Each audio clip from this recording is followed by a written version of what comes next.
Guys, ngayon bababa tayo dito sa isa sa pinakamagandang talaga ilog na makikita natin sa San Lorenzo.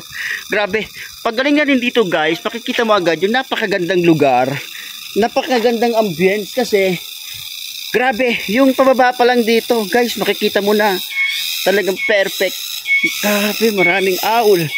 So, ano ba yun? Maingay. Hi! Hello! Maraming tao sa baba? Marami po. Marami. So hi, hello. My Farmers TV. Ayan. Salamat guys. So ayan guys, papunta pa lang tayo sa ibaba ng ilog na to, pero marami ka nang makikita magagandang lugar. So dito pa lang pag-akyat natin, perfect na talaga yung ambience. Grabe. Sobra.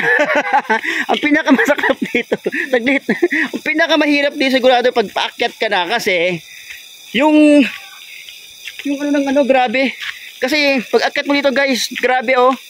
Napakataas. Tapos bangin na to guys, bangin. So ayan. So marami dito mga pumupunta, naliligo. And nakikita mo talaga dito, perfect. So yun yung pinakababa. So di ba? Masyadong mataas. And nakakatuwa yung ng ambience ng ilaw.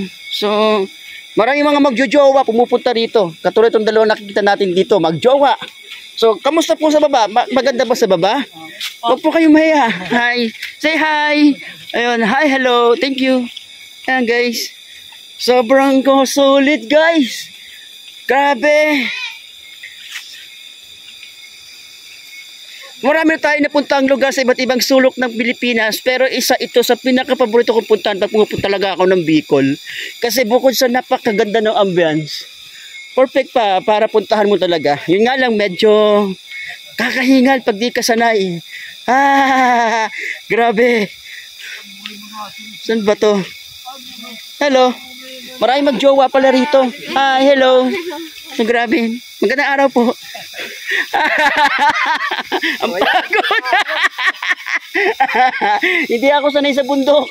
Guys, pero sila parang wala lang. Parang easy lang sa kanila, guys. Parang hirap na ako nito mamaya. Pag-akyat. Grabe.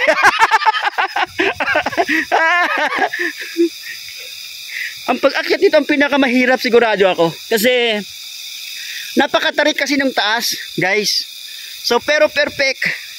Ano meron sa baba? Hinahatak kasi ako eh. Grabe. Hinahatak tayo. Kasi pababa siya. Ayan.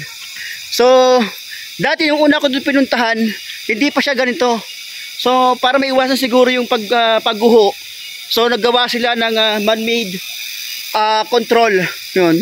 Ilagyan na nila ng ng pilapil. So, medyo iba na talaga. So dati wala to. So possible ito yung kinukuha ng source of inumin. Mahirap. Grabe.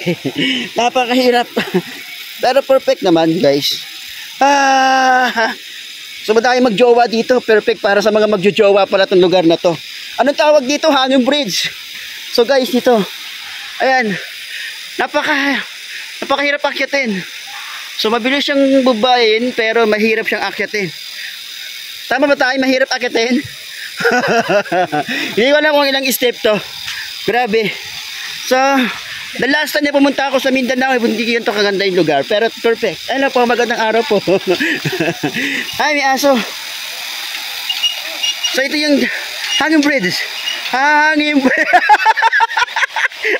Hindi ko dala yung tripod ko. Pwede ba magpalipad dito ng drone? Perfect. Guys. Diba? Perfect. Uy, nalulula. Takot ako sa aking bridge, guys. Please, please. Huwag masyadong mauga. Kasi mahirap. Baka hindi na ako makal sa Mindanao.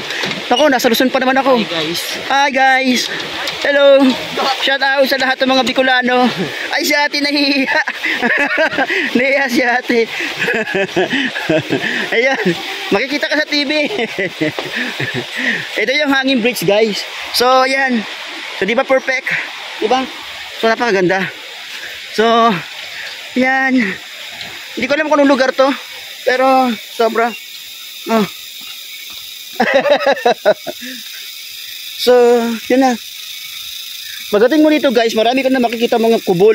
So, ayan yung mga kubol. Asan na kaya mga kasama natin? Asan kasama ko? Asan yung tourist guide ko? Asan yung tourist guide ko? Ha? Ayun. So, ito yung lugar. So, napakaganda. Solid, no? So, grabe guys. Perfect. So, marami ka makikita dito mga mga kubol-kubol. Pwedeng papahingahan. So, siguro meron din dito. So, hindi ko alam kung anong tawag sa lugar na to. Pero perfect siya. Perfect. Diba? So, ayan. Maraming dito. Maraming naliligo rin. So, ilog. So, malakas yung agos doon. So, maraming naliligo. Napakaganda ng lugar. Diba? So, yan yung hanging bridge, guys. So, ayan. Diba? Napaka-perfect. Oh, diba? Ganda. Solid. Grabe.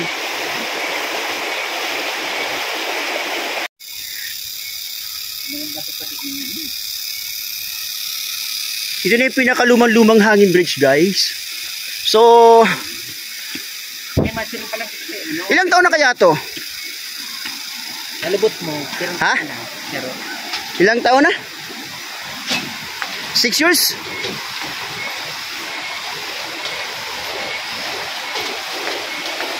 Perfect yung lugar dito. O, diba?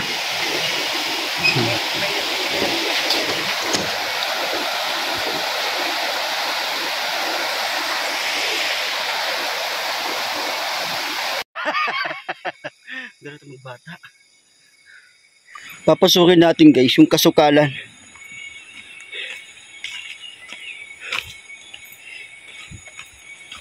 Pero siguro ito na yung pinakamagandang pinakamagandang bakasyon ko. Siyempre dahil rest day natin, aray, minsan ang ginagawa ko talaga umaakit ako ng bundok. So para ma-explore ko yung magagandang lugar. So parang bagong bukas lang to ah. Saan?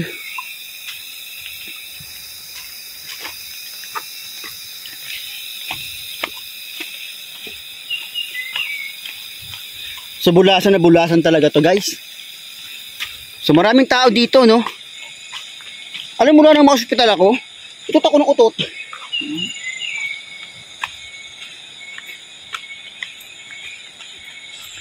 Diba guys?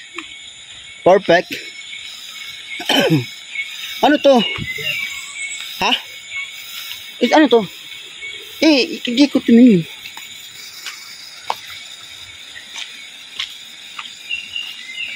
Ito yung pinakamakitid na daan para makita mo yung pinakaibabang bahagi ng ilog.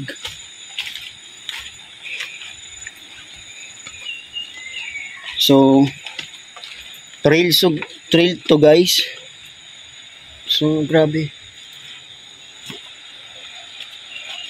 Pagkaba mo pa lang dito guys, medyo makakaramdam kang kakaiba. Sobrang malamig. Tapos, ang pinakababa nito ay ilog.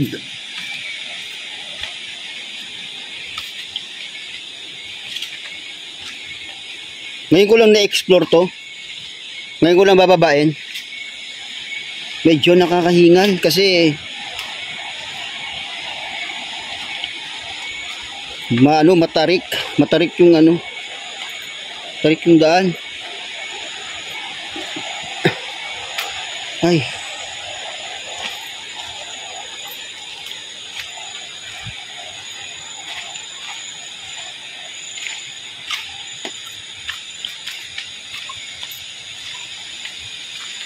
Parang masarap maligo dito, no?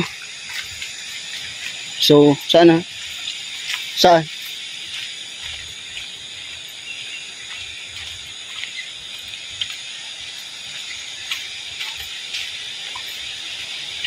So, ilog na to guys. Ilog na.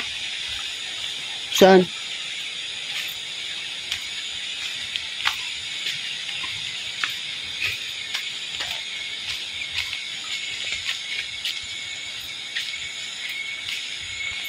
First time natin pumasok dito.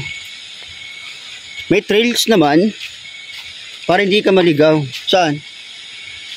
So dito.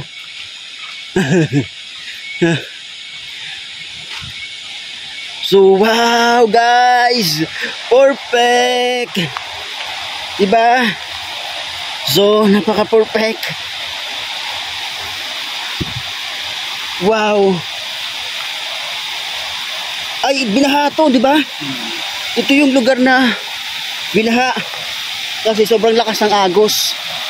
So, yun guys. Kasi lumakas yung agos dito dahil sa bagyong Amang. So, inabot to, kaya nasira. So, pero perfect guys. Grabe. So, may mga resorts dito dati na makikita. Pero ngayon wala. Kasi nga nung bagyong Amang, ang nangyari guys, nawas out yung mga resort. Pero perfect yung lugar. Para masarap pagtampisaw dito, man. Parang gusto kong maghubad. Diba?